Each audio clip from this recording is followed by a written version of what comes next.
Hello, everyone, and welcome to another Best Practice interview for the Canada 2020 Awards here at IR Magazine. Delighted to welcome George Trisic, from Algonquin Power and Utilities Corp. And George, you have an array of responsibilities, not only Chief Governance Officer and Corporate Secretary, but also leader of the sustainability team. It's great to have you here to talk to us. Morning, Laurie. Happy to be here. So we're going to be delving into a little bit of what makes your company's investors tick and some of the best practices, particularly around ESG and sustainability, because I understand that's your area of expertise. But I just wondered, from an overall perspective and looking at corporate communications and IR in a wider sense, 2020 must have been quite a year so far. How would you have characterized it? Yeah, it's been a unique year, that's for sure. I think just like all facets of operating a business in the IR area and certainly in the ESG area, we've obviously had to pivot and communicate in different ways to our key stakeholders. So lots of virtual interviews and dialogues and presentations, not unlike what we're doing this morning.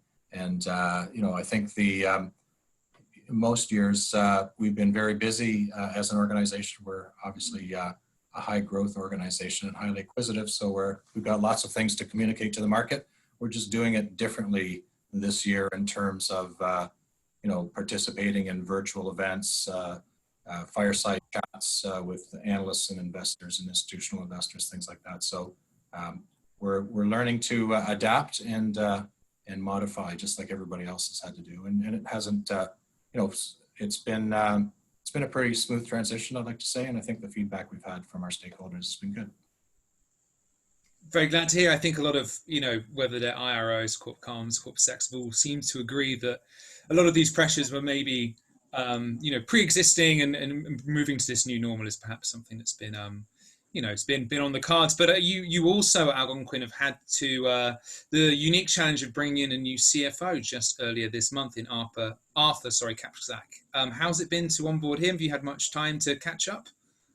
Yeah, so actually it's been a busy year on the succession front. We've onboarded a new CEO during COVID, as well as a new CFO. Wow, okay. Ian and David retiring. So I think the hasn't been too bad. I think internally it's been relatively easy because we've been at, the boards are working on succession and development for a number of years.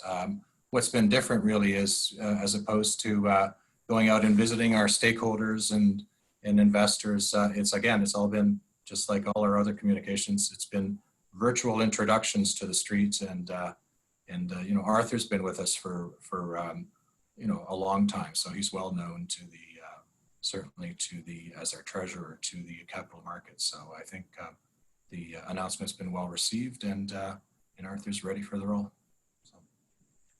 Very glad to hear. I wonder from the investor side, or the wider stakeholder side, times like this there are alternative focuses put on issues facing companies, and I guess one of the things we've heard consistently from companies is that the social part of particularly ESG is under a lot more scrutiny, whether that's looking from a public facing point of view, how employees are being looked after, or whether it's more kind of granular stuff that investors are interested in.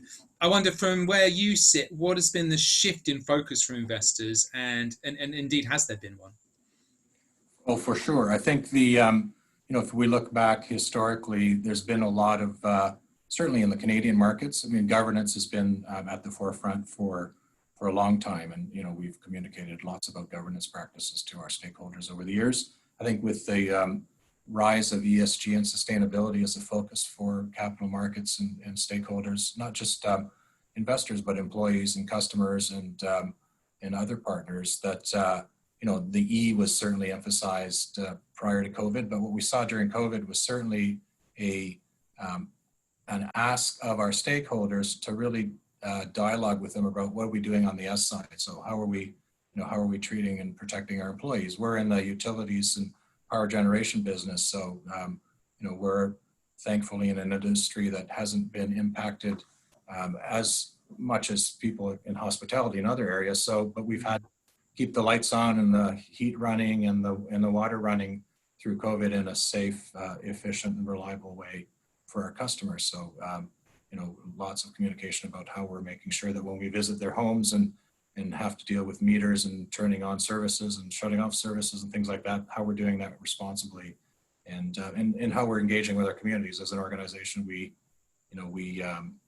have a business model that where we want to make sure that the interactions with key stakeholders are at a local level. So we have a very distributed management model and highly engaged in our community. So we were, made several $100,000 in donations during COVID for community support, as well as made sure that our frontline workers had PPE. So I think, things like that, we were proud to be able to do to support our local communities, and proud to communicate to our stakeholders in terms of our efforts on the S front. So it's definitely a shift to the S.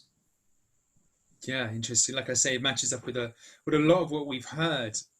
Thinking about the ways in which you're communicating these issues, and then casting our minds back all the way to last year, which seems like a different world in many respects. We at IR Magazine heard a lot of great investor feedback about your 2019 Investor Day, which was very much centric on ESG matters. What, from your perspective, worked really well there? What were you proud of running, and what was the feedback like from your end? Yeah, so I think, so we actually had 2 Investor Day type events last year. We decided, because it was the launch of our first ever sort of principal sustainability report, that we would hold a specific sustainability day breakfast and morning session at our offices, focused on just our ESG story. So we didn't talk about how we're doing well financially and EPS and all those things that we in our growth trajectory. We talked really about the 3 pillars of sustainability, E, S, and G. So we had, and the strategy we had last year was, let's just tell the story of the things we're doing anyway, in the context of those 3 pillars.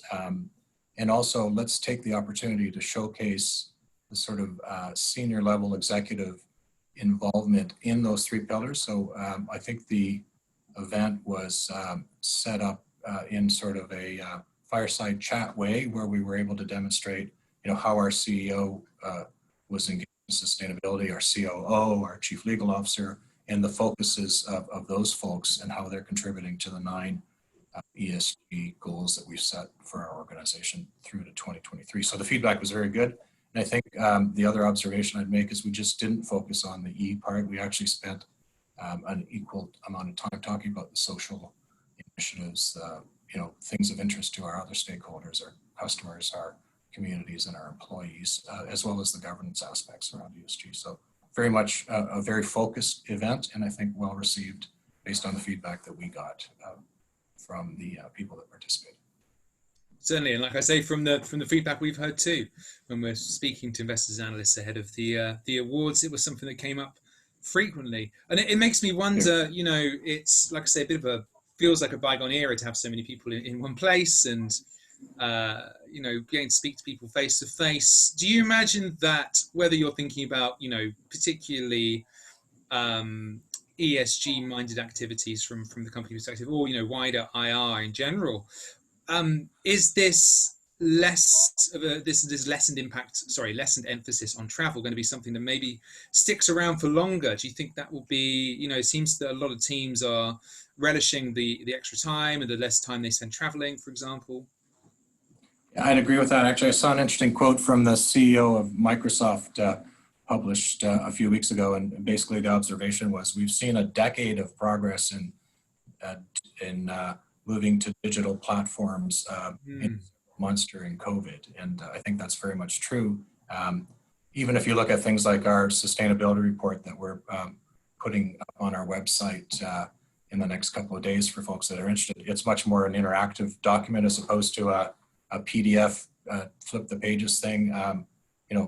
Hyperlinks and links to other topics and videos of relevance to people. So I think that way of communicating is much richer digitally going forward. And I think that, the events that we're seeing, like, I've got an invite to a conference next week that's a virtual conference over 2 days, and I'm going to be sitting at my desk in my office participating with hundreds of other people, in the same space with mutual interest in terms of topics. So that's, I think we're more events like the one we're doing right now with you and I, with a virtual interview, as opposed to sitting across the table from each other. I think that's the way of the world. And I think people are getting comfortable with it. I think the first, several weeks in March and April, people struggled with how do I get my headset to work and how do I dial in and who gets to host the meeting and how do I share materials. I think we've all moved a long way and become much more comfortable and conversant with those platforms. So catching up to my kids who spend their lives on their computer all day and all night.